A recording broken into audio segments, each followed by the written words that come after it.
Hello મિત્રો, કેમ છો? મજામાં? તો બધા મજામાં જશો. તો આજે આપણે બનાવવાના છીએ કેળાનું અથાણું. અને આ કેળાનું અથાણું આજે આપણે એવું બનાવવાના છીએ ને કે જેવું તમે બહારથી લાવો છો અને જેવો ટેસ્ટ બહારના અથાણામાં આવે છે ને તેવો ટેસ્ટ આપણે આજે આ કેળાના અથાણામાં લાવવાનો છે. તેવો ટેસ્ટ તમને તેવો જ મળશે. આ રીતે જો તમે અથાણું બનાવી લીધું તો જો કેળાનું અથાણું બનાવવા માટે મેં અહીંયા કેળા લીધા હતા. મેં અહીંયા આવા જ્યારે પણ અથાણું બનાવો ત્યારે આવા નાની સાઇઝના થોડા કેળા લેવાના છે. તે સરસ તેનું અથાણું બનીને તૈયાર થાય છે. હવે મેં આને કેરીના પાણીમાં હળદર મીઠું એડ કરીને પલાળી દીધા હતા. આને મેં 15 દિવસ સુધી આ રીતે બરણીમાં પલાળેલા રાખેલા કેળાને. અને 15 દિવસ સુધી તમારે પલાળીને જ રાખવાના છે બરણીમાં, કેરીના પાણીમાં હળદર મીઠાવાળા કરીને. તો જ તમારા કેળા એકદમ પોચા થશે અને તેની કડવાશ જતી રહેશે. તમારે જો કેરીનું પાણી ના હોય તો તમે 2 દિવસ છાશમાં પલાળીને પછી આને પાણીમાં હળદર મીઠું એડ કરીને આ રીતે બરણીમાં ભરી શકો છો. પણ અત્યારે મેં અહીંયા કેરીનું પાણી લીધું છે અને હળદર મીઠું એડ કરીને આ રીતે કેળાને 15 દિવસ માટે પલાળી દીધા હતા. અને આને પલાળીને તમારે આને ફ્રીજમાં જ મૂકવાના છે, તમારે આને બહાર નથી મૂકવાના. જો બહાર મૂકશો તો ખરાબ થઈ જશે. તે માટે આને 15 દિવસ સુધી ફ્રીજમાં જ રાખજો. તો તમારા કેળા એકદમ એવા ને એવા જ રહેશે, ખરાબ નહીં થાય. તે માટે આને હળદર મીઠાવાળા પાણીમાં 15 દિવસ સુધી ફ્રીજમાં મૂકી રાખવાના છે. અને અહીંયા કેરીનું ખાટું પાણી આપણે લેવાનું છે, જેથી ખટાશ સરસ કેળામાં આવી જાય. અને તમે જોઈ શકો છો કે સરસ હળદર મીઠાવાળા અહીંયા કેળા થઈ ગયા છે અને ખટાશ પણ સરસ અંદર આવી ગઈ છે. કેમ કે 15 દિવસ માટે મેં આને બરણીમાં ભરીને ફ્રીઝમાં મૂકી રાખ્યા હતા. તો અહીંયા જો તેની કડવાશ પણ જતી રહી છે અને કેળા પણ સરસ આપણા અહીંયા પોચા થઈ ગયા છે. તો હવે આને આપણે એક કાણાવાળા વાસણમાં કાઢી લઈશું, જેથી તેનું પાણી બધું જ નીતરી જાય અને કેળા એકદમ આપણા કોરા થઈ જાય.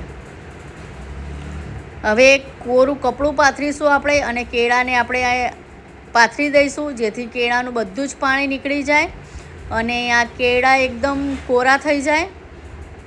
તે માટે આને આપણે એક કોરા કપડા ઉપર પાથરી દઈશું.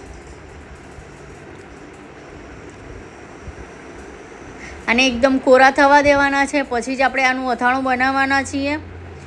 સહેજ પણ અંદર ભીનાશ ના રહેવી જોઈએ. તમારે આ વખત ચાખવા હોય કેળા તો તમે ખાઈ શકો છો. તમે આને આ રીતે પણ ખાઈ શકો છો, એમને પણ સરસ હળદર મીઠાવાળા પણ સરસ કેળા લાગે છે. અરે મસાલો બધો કર્યા વગર. તો હવે આને આપણે કોરા કપડા ઉપર પાથરી દઈશું આ રીતે. તો જો મેં અહીંયા પાથરી દીધા હતા અને 2-3 કલાક માટે આને સૂકવવા માટે મૂકી દીધા હતા. તો જો 2-3 કલાક પંખા નીચે આ સરસ સુકાઈ ગયા છે. તમે જોઈ શકો છો એકદમ કોરા થઈ ગયા છે. આ રીતના કેળાને આપણે એકદમ કોરા કરવાના છે. તો હવે આને આપણે ભરી લઈશું અને આનું હવે આપણે અથાણું બનાવી દઈશું. આ રીતે ચોક્કસથી બનાવજો. ખૂબ સરસ અથાણું બનીને તૈયાર થાય છે.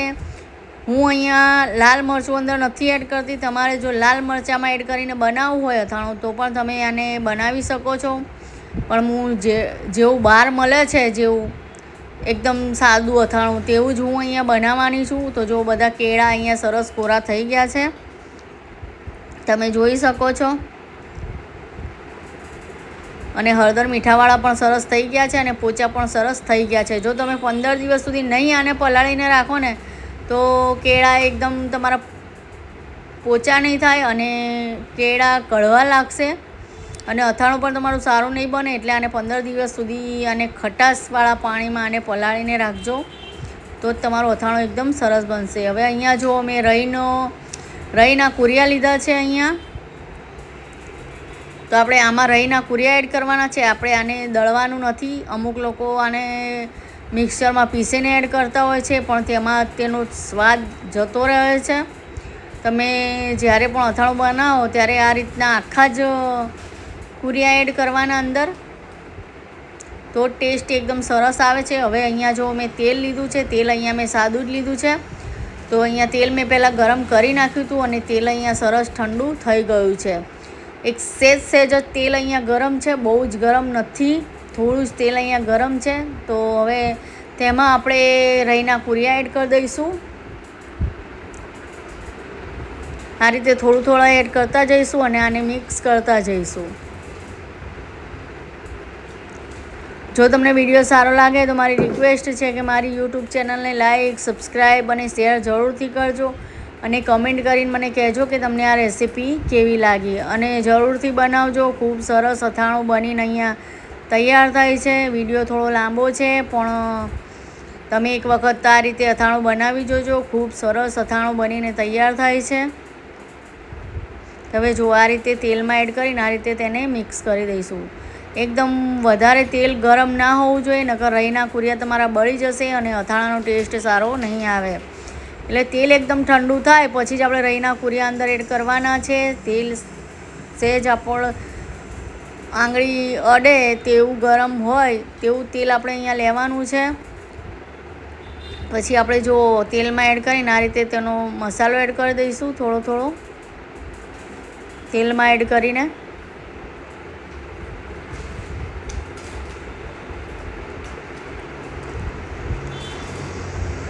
તો હવે તેલ અને મસાલો મેં અહીંયા થોડા રઈના કુરિયા વધારે એડ કર્યા છે. તમારે જો થોડા ઓછા એડ કરવા હોય તો તમે થોડા ઓછા એડ કરી શકો છો, પણ અમને બધાને વધારે ભાવે છે એટલે મેં અહીંયા વધારે એડ કર્યા છે રઈના કુરિયા. તમારે થોડા ઓછા એડ કરવા હોય તો તમે ઓછા પણ એડ કરી શકો છો.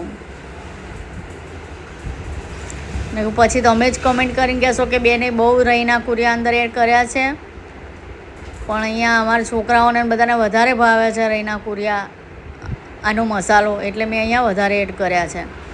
તમારે થોડા એડ કરવા હોય તો તમે કરી શકો છો. હવે આપણે તેમાં જ આ રઈના બીજા કુરિયા એડ કરી દઈશું અને આ રીતે મિક્સ કરી દઈશું.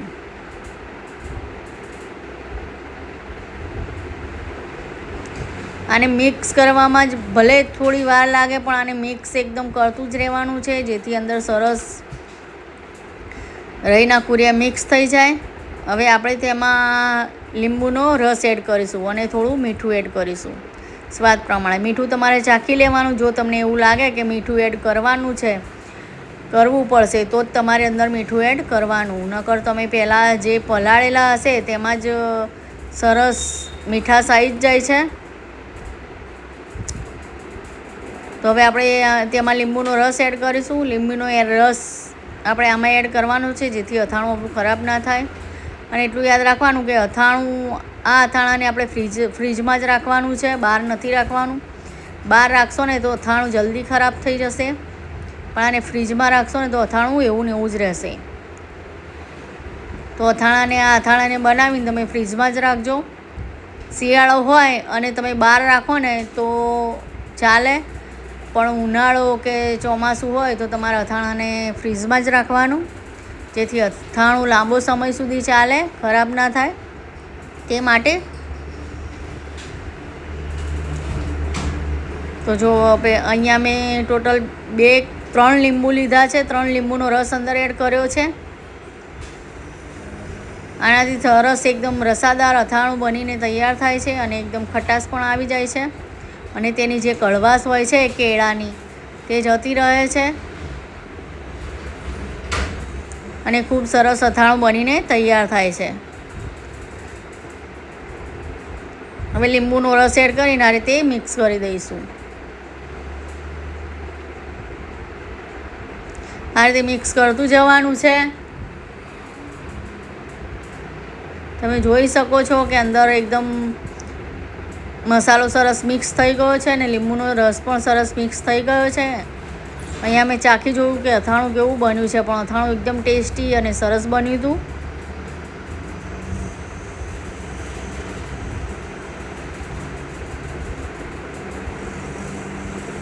આ રીતે આપણે મિક્સ કરતું રહેવાનું છે.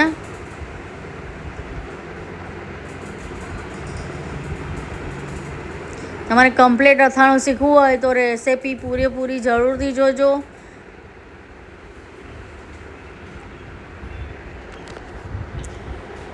પછી આપણે બરાબર મિક્સ કરીને ફરીથી આપણે લીંબુનો રસ એડ કરીશું અંદર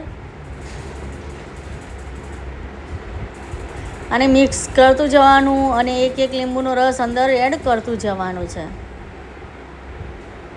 એ સરસ એકદમ મસાલામાં લીંબુ મિક્સ થઈ જાય અને તેની ખટાશ પણ સરસ આવી જાય અંદર.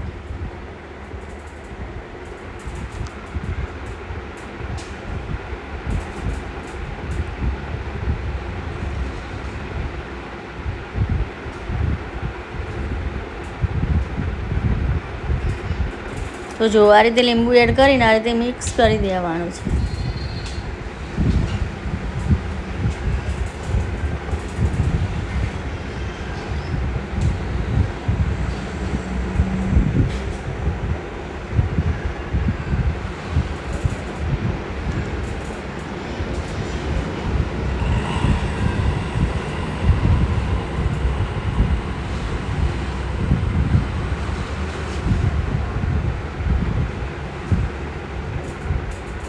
હવે આપણે ફરીથી એક લીંબુ એડ કરીશું.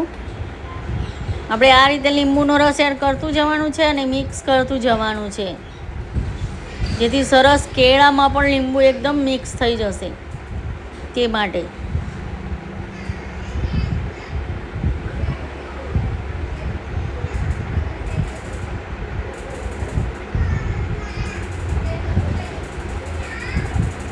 આ રીતે પછી મિક્સ કરી દઈશું.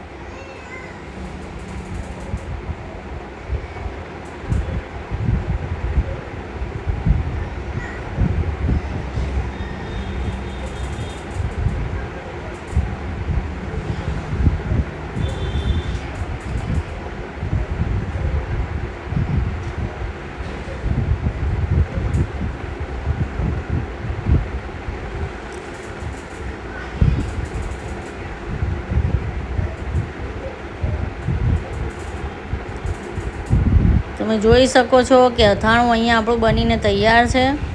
સરસ મિક્સ થઈ ગયું છે. તો અહીંયા મને થોડું મીઠું ઓછું લાગતું હતું, તો મેં થોડું અંદર મીઠું એડ કર્યું અને પછી ફરીથી મિક્સ કરી દીધું.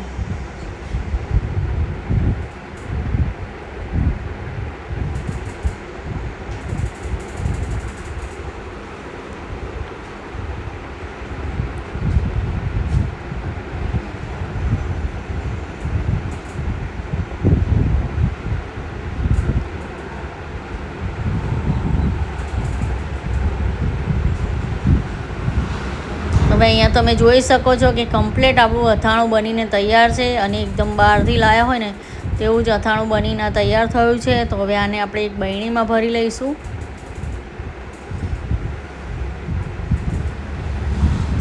તો આને આપણે બરણીમાં ભરી લેવાનું છે અથાણાને, અને પછી આને ફ્રીજમાં મૂકી દેવાનું છે. તમે જોઈ શકો છો કે એકદમ બહારથી લાવ્યા હોય ને તેવું જ અથાણું બનીને તૈયાર થયું છે. તો આ રીતે ચોક્કસથી બનાવજો અને ખાજો. ખૂબ સરસ અથાણું બનીને તૈયાર થાય છે. અને વિડીયો ગમે તો લાઈક, શેર અને સબસ્ક્રાઈબ જરૂરથી કરજો. તો તમે જોઈ શકો છો કે અહીંયા આપણું અથાણું બનીને તૈયાર છે. હવે આને આપણે મસાલાને એડ કરીને થોડું આ રીતે મિક્સ કરી દઈશું.